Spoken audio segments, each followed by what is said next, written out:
So picture this: scattered data, disconnected systems, bad integrations, and unnecessary automations. It's a nightmare, right? So they wanted to migrate to a new platform without disrupting the existing data. In fact, to be honest, they wanted to clean the existing system, which was in pretty bad shape, and they then migrate to Marketo.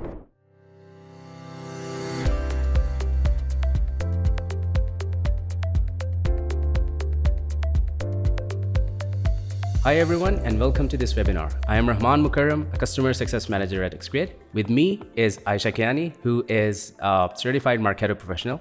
Ayesha, let's get started with your intro, please. Hi everyone, thank you for having me, and I'm super stoked to be here and being part of this webinar. So I've been doing product marketing and writing about enterprise softwares for many years. I'm focused on marketing automation, and so I've experienced firsthand some of the challenges that sometimes coincide with adopting marketing automation. Wonderful to be here. Thank you, Ayesha, for your time today. In this webinar, we'll be revealing why and how our team migrated from HubSpot to Marketo, which resulted in a 42% boost in lead to customer conversion. We'll walk our audience through a step-by-step implementation of the entire process. And by the end of this webinar, we'll have a valuable resource to share with them. So, make sure to stay tuned till the end. So a couple of housekeeping rules before we begin. This webinar is being recorded. Slides and recording will be available on demand after the webinar ends. If you have any questions, feel free to reach us out at letstalk@xgrid.co. You may also use our hashtag marketingops_xgrid in case you'd like to post something about this webinar. So let's go through the agenda first. Since we're discussing a case study, we'll start with underlying reasons that motivated our customers to embark on the migration process. We'll then explore the challenges, inefficiencies, or obstacles they encountered, and we'll highlight the impact of these pain points on their business. Finally, we're going to explore how our team of experts revolutionized marketing efforts for our client. So grab a pen and get ready to take some notes because we're diving right in. So first things first, what were the challenges which actually resulted in this migration? Okay, so picture this: scattered data, disconnected systems, bad integrations, and unnecessary automations. It's a nightmare, right? So this was the situation that with our client as well. They had a couple of thousands of company and data records and we were looking to migrate to a more scalable platform. So they wanted to migrate to a new platform without disrupting the existing data. In fact, to be honest, they wanted to clean the existing system, which was in pretty bad shape, and they then migrate to Marketo. Now, since their marketing and sales teams were already using the existing system for their daily operations, so we had to be careful that the ongoing processes were not affected at all. In addition to this, now company was redefining itself in terms of marketing strategies. So the challenges were that we were looking to clean existing database, migrate to a new data, and even introduce new workflows in this new system, all without disrupting the existing platform. So that was like a hell of a challenge. Quite interesting. Can you please very briefly walk us through the steps you took to overcome these challenges? There was definitely a lot that needed to be done down the road. So we started off by performing data cleansing on several years old database. Then we were offloading from HubSpot. So there was a need to set up a new Salesforce CRM instance with Marketo. To cater this, we crafted a personalized migration plan to tailor our client needs. Our team analyzed the client's HubSpot setup, identified the relevant data, including the custom fields and field mappings, which needed to be migrated. We also scrubbed the data using a combination of manual and automated methods to eliminate the duplicates and correct the errors. So we also introduced standardized formats and performed manual testing. We also assessed the data quality to meet the client standards. So all this resulted in a clean and accurate migration. Now our approach retained data history and context by creating custom fields to store HubSpot IDs, providing the easy reference to original data in HubSpot for data consistency and integrity. In addition to this, we initiated the bidirectional sync between Marketo and Salesforce for automated data transfer, which reduced the manual data entry errors and streamlined the sales and marketing processes. That sounds like a great strategy to overcome those challenges. Tell me, how did those outcomes stack up against the initial goals and expectation you had when starting the project? Were there any surprises along the way?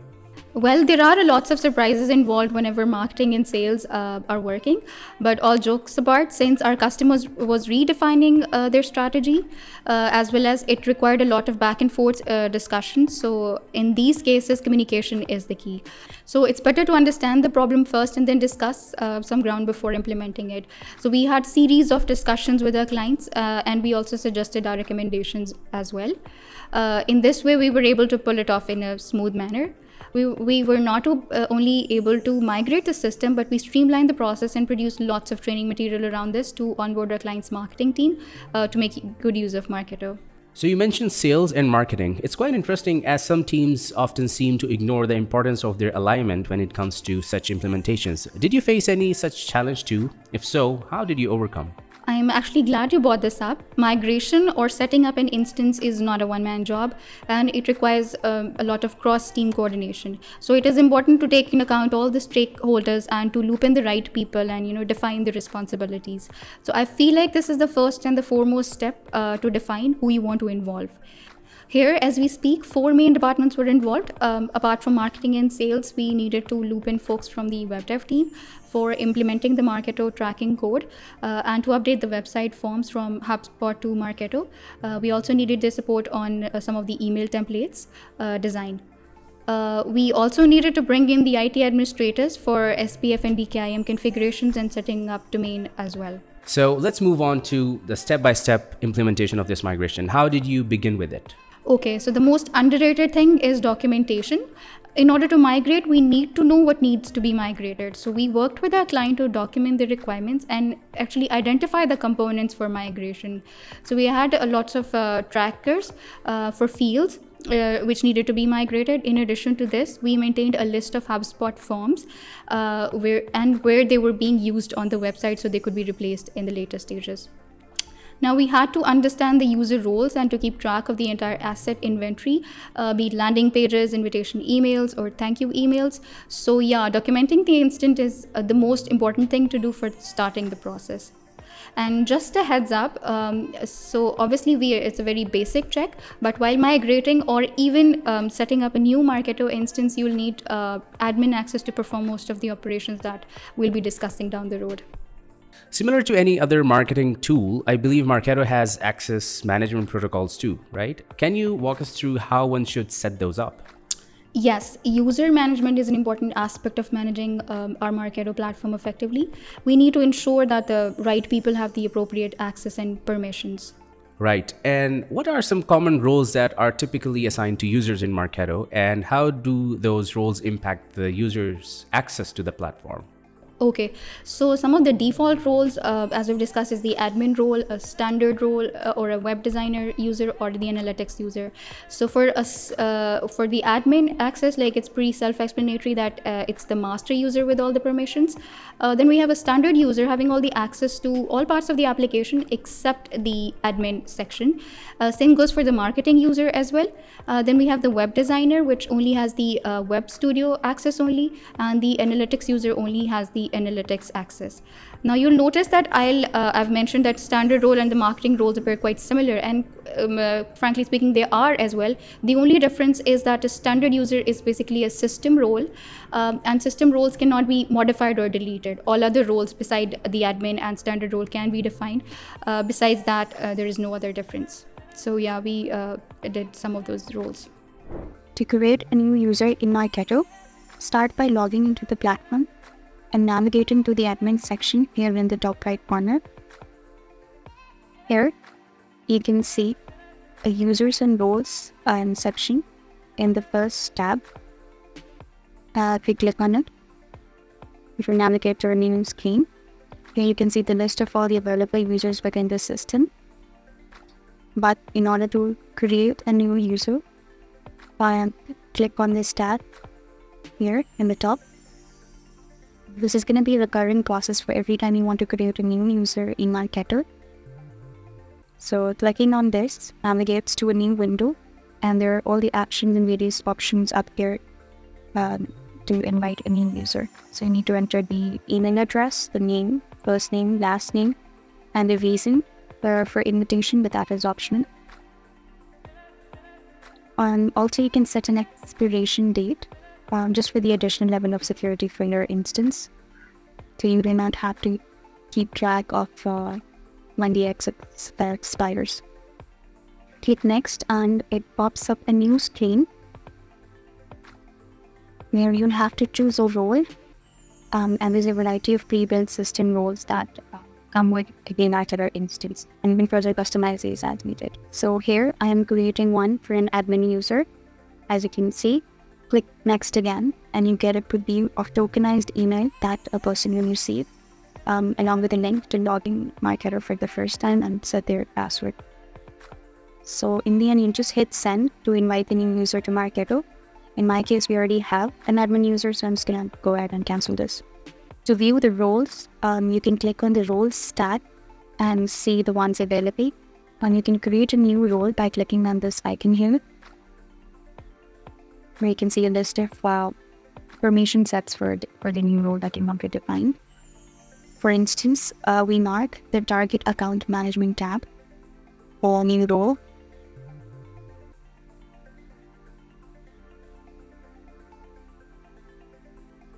It gives access to all the modules, but you can expand the module and go down line by line for the various areas of permission set and make some very customized decisions.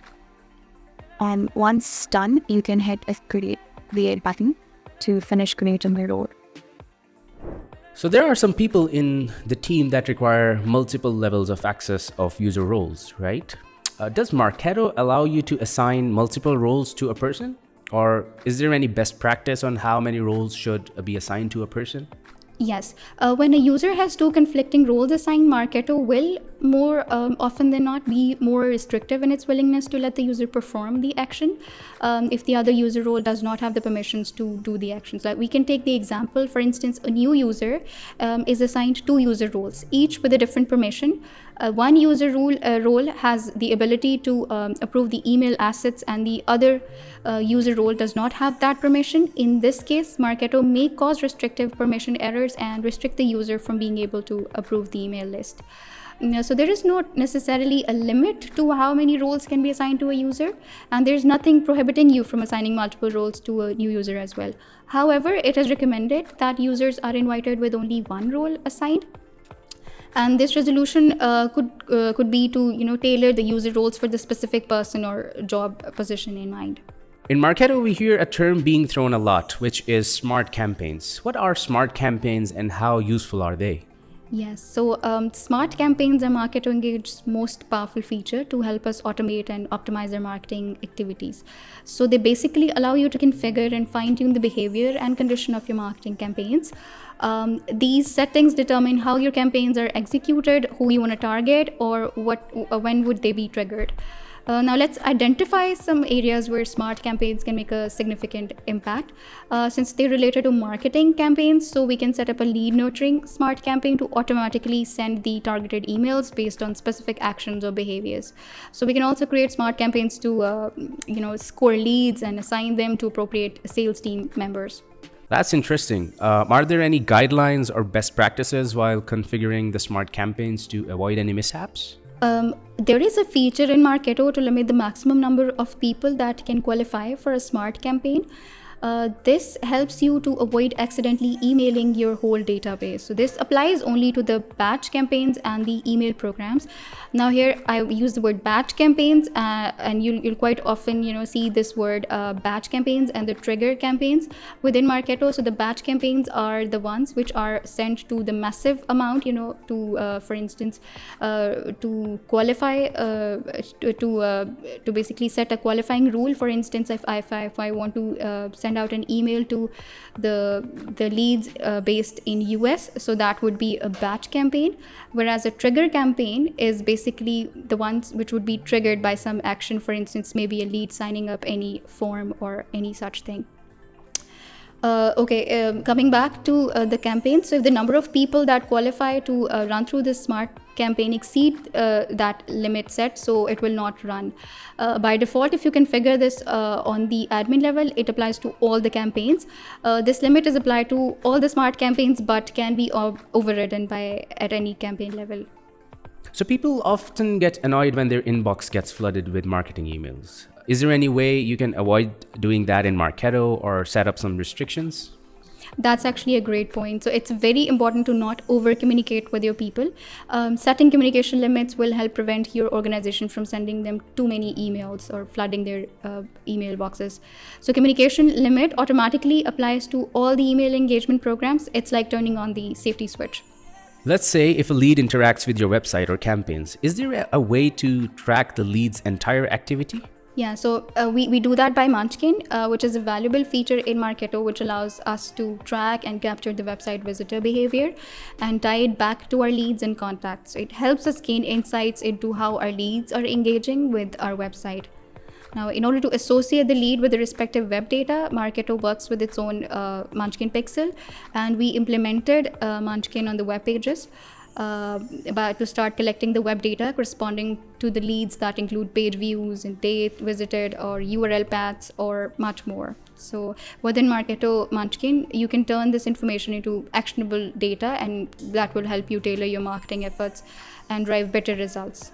Taking it further, is there any segmentation in the backend from which we are able to measure the program's success? Okay, so every Marketo program must have a channel defined so that you can, properly track the progression status as the lead engages with your campaigns. For instance, an email with a landing page channel could include the progression steps like opened, clicked, bounced, unsubscribed, filled out, or engaged, which is basically a success factor. So here the program success is achieved upon the downloading of the asset. So a channel can basically be perceived as a specific marketing activity describing what kind of the program you will be running. Now think about it in a way that you want to measure the program. So what is the success for this? So if you have two similar activities and you want to have two different types of success paths, so you may want two channels, for instance, two in-person events, a roadshow having a success which could be registered or attended. In comparison to this, we can have another program, for instance, lunch and learn, which could be considered as a successful event in terms of attendance. If you have two similar activities with the same type of success, you can use the program name or tag to filter between the two instead of creating two channels. So thinking about this, you want to report and sort on the data before you create your channels, but we do recommend creating less channels down the road. And to reduce the confusion and accidentally using the incorrect channel, it is best practice to create only the channels necessary. Okay, so depending on various marketing initiatives, we define channels for our client, which included webinars, events, web channels, web forms, web contents, and emails as well. Okay, so talking of the sync between Marketo and Salesforce CRM, can you tell us how this sync actually works? So with Marketo Salesforce Sync, you can seamlessly connect your Marketo platform with Salesforce. It ensures that your lead and customer data stays in sync across both platforms, creating a single source of truth for your entire database. When a lead engages with your marketing campaigns, Marketo Salesforce Sync automatically updates their information in Salesforce. So there are no more missed opportunities or outdated contact details. Now, sales team have with this sync, sales team had the real-time access to the most up-to-date data, which empowered them to make informed decisions and close deals faster.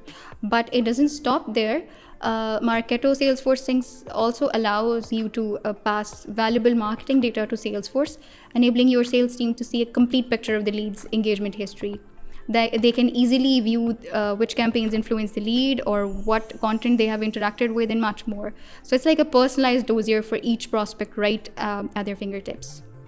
If we were to talk about the components that are synced between Marketo and Salesforce CRM, that would be leads, contacts, accounts, users, opportunities, Salesforce campaigns, custom objects, and all the lead activity as well. If I were to talk about the field management in Marketo, would you have any best practice around that? Okay, so after this sync, in our case particularly, we had like over 300 fields for each record while migrating the data. And since the customer was redefining some strategies and trying to implement new processes as well, so we had like more fields coming down the road. Now, since we were migrating from HubSpot, so at that point, we also migrated the HubSpot ID fields, so we can refer them back to the system in case of any error or troubleshooting. Since Marketo and Salesforce are bidirectionally synced, so as you develop processes while setting up the instance, there are some fields which are updating on both sides of the instances, and we might not want that to happen. Let's say we consider date stamping, a field where we are storing the MQL date for a lead when its lifecycle changed from, say, lead to an marketing qualified lead. So with the status change, Marketo records it as a date, and once it is synced with the Salesforce auto updates that date with a new data when with the date it receives the data in Salesforce. So we did not want that functionality. So to overcome that, we applied block field updates in Marketo for our specific fields to cater that. So talking of integration, we know that they save us a lot of time and effort. Do you have any tips or tricks around the integrations? It is a marketer's dilemma to keep uploading spreadsheets between systems. So quite often they're not even sure about the format about fields while uploading. So this does not, this does more bad instead of good. So here the third-party integrations play a vital role as they remove the marketer's dependency. In our case, since we were using the Zoom webinars quite frequently, so we would want to automatically bring all the people who signed up for the Zoom webinar in Marketo. So we leveraged this integration to achieve the purpose. And while setting it up, it's important to notice that you can only connect your Zoom account, which has the admin access. So we connected our client's Zoom admin account with Marketo to achieve this functionality. We also use the Marketo launch point integrations since they offer a vast array of solutions tailored to the marketing needs. And whenever we were looking to optimize it, social media or automate the email marketing or enhance the analytics, we leveraged the integrations. With Marketo's integration with Zoom, we ensured capturing the valuable attendee data for our clients' marketing campaigns. Awesome. So in B2B, LinkedIn plays a vital role in lead gen. Does Marketo integrate with LinkedIn too? With the Marketo LinkedIn integration, you can unlock the full potential of your LinkedIn advertisement campaigns. Marketo is seamlessly integrated with LinkedIn lead gen ads via Launchpoint, which allowed us to capture the leads directly from the client's LinkedIn ads and sync them into the Marketo platform. So it was a game changer for lead generation. We integrated the LinkedIn lead generation forms with Marketo to route the data from all the LinkedIn ad submissions to Marketo. Cool. So we're done with all the admin configurations. Now, since this is a migration, is there any way we can import the landing pages from HubSpot as it is? Okay, if using a template in HubSpot, again, you may not have the one-to-one equivalent in Marketo, but you can get them fairly close with templates. In order to build a customized landing page, we relied on the web dev resources to build editable templates for our client, which they could reuse with minimal effort by cloning them. So while setting it up, it is mandatory to test those custom templates for cross-platform compatibility. So we spent a fair share of effort achieving that. I've noticed that when you have a lot of landing pages, you've got almost the same amount of forms too, right? Why do we need forms, and how should we keep track of these forms while migrating between the platforms? Marketers use forms to acquire the brand new leads to their marketing database and to update the information about the existing leads. These forms can also be used for various other business reasons and tactics, such as contact us forms or demo request forms and event registrations or any of the content download. In our case, we maintained a tracking sheet for the list of all HubSpot forms and wherever they were used, so we can recreate them in Marketo and share their embed codes with our web dev team to replace it with the HubSpot forms. Can you walk us through the process of setting up forms in Marketo? In this video, we will be walking you through the process of creating a form in Marketo. We will navigate to the Design Studio from the top navbar. Here you can see a bunch of options, and we will go for the forms, specifically global forms, which is used for multiple landing pages within multiple programs. We can track them for using different webinars using UTMs, which we'll be discussing shortly. Here within the form, we will specify a name and hit create. It will take you to a new screen for specifying form details. Here you can see some default fields already existing. In order to create a new one, we will hit the plus button. Now let's create a country field. So currently you see this is a text field. but we can update it by going through the properties in the right panel, select the property field type, and select it as a select type since we want it to be a drop down. And we will specify the values here for all the countries. And you can also open up the advanced editor tab to enter all the values as comma separated values. After entering all the values, you will click save. Now let's create another field about the UTM values. It is important to mention that you need to create these fields in Marketo first. So if you've synced your Marketo with a CRM, say Salesforce, so it is a good practice to create all the fields in CRM, which would then be synced with Marketo. We will select the UTM campaign and select the field type as hidden because we do not want this to be visible on the page. Scroll to the autofill and hit edit. Select the get value from URL parameter and set the parameter name as a UTM campaign. Click save to complete it. So after specifying the fields, we can proceed with the next step and review the form settings. In fact, let's go back and look at the email address field. Quite often in forms, you'd want to enforce a rule to allow the business-only email addresses. Now you can implement form validation rules from Marketo admin settings. For this, you will need to go to the global form validation rule.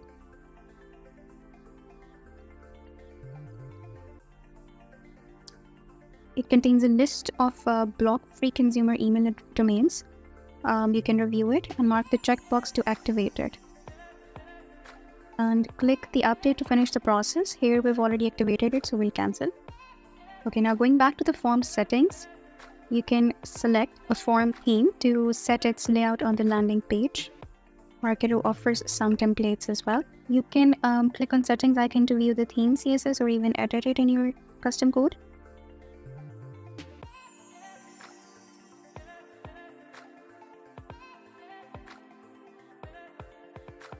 Now let's move to the settings tab.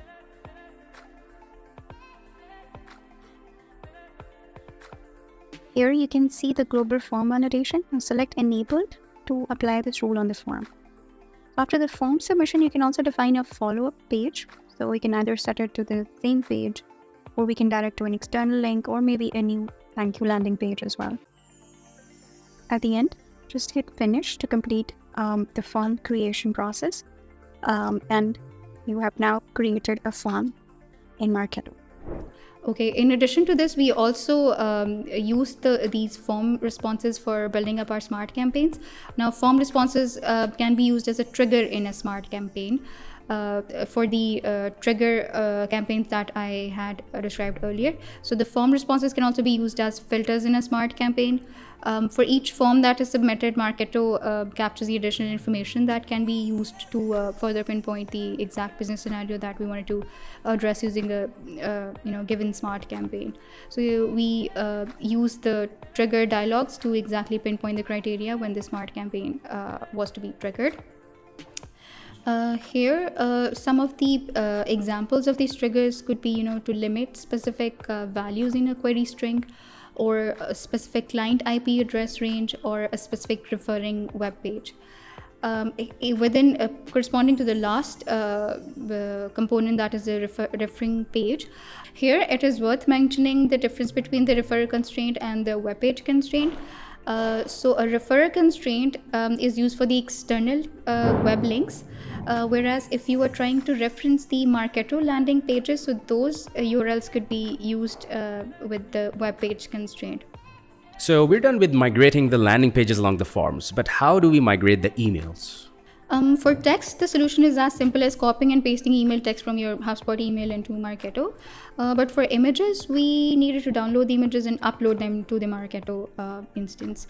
So we had to manually migrate the entire image library from the HubSpot to Marketo.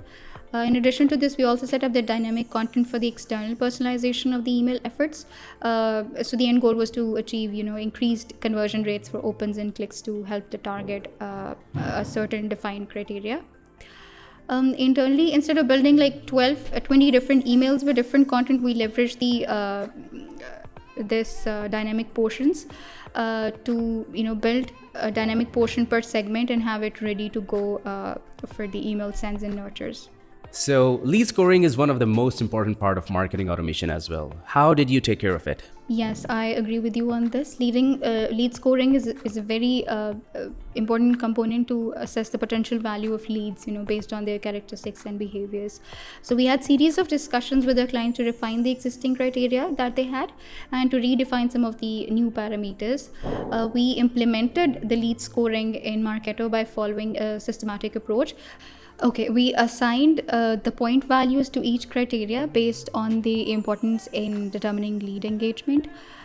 In addition to this, we also set up the smart campaigns for our scoring models to accommodate different target segments. So we also set up the smart campaigns for our scoring models to accommodate the different target segments. In addition to this, we established scoring thresholds to determine when a lead qualifies for a sales engagement. Throughout the process, we regularly tested and refined the scoring model with our client to optimize its accuracy. And we were continuously monitoring and optimizing our lead scoring, leading to improved efficiency and higher conversion rates. If the marketers aren't relying on stats, they're simply shooting in the dark, right? Did you set up any robust reporting mechanism in Marketo? That's very well put there. So yes, we did set up some standard reports in Marketo program covering different aspects of a client's marketing activities. And these reports included email performance, lead generation, lead nurturing, landing page analytics, campaign ROI, and much more. So you can access these reports from the analytics sections in Marketo. In addition to this, we also leverage the email insights feature in Marketo to provide lightning quick reporting on email performance with a plethora of dimensions to filter the reports. So using email insights also gives you options to filter your data based on the audience, content, device. So the marketers were able to get more granular insights around these. So in addition to this, email insights also had the ability to create quick charts, which facilitated towards a more robust mechanism. As far as the implementation and the migration is concerned, like these are pretty much all the features that we implemented, and that's pretty much all of it. Thank you very much, Ayesha, for walking us through a very detailed implementation of HubSpot to Marketo migration. Thank you for having me. It was wonderful to be here, and I hope the audience was able to get some useful information out of this webinar that we discussed. And thank you everyone for watching this webinar. If you're looking for migration partners, get in touch with us now and let's unlock your true marketing potential together. Have a great day ahead.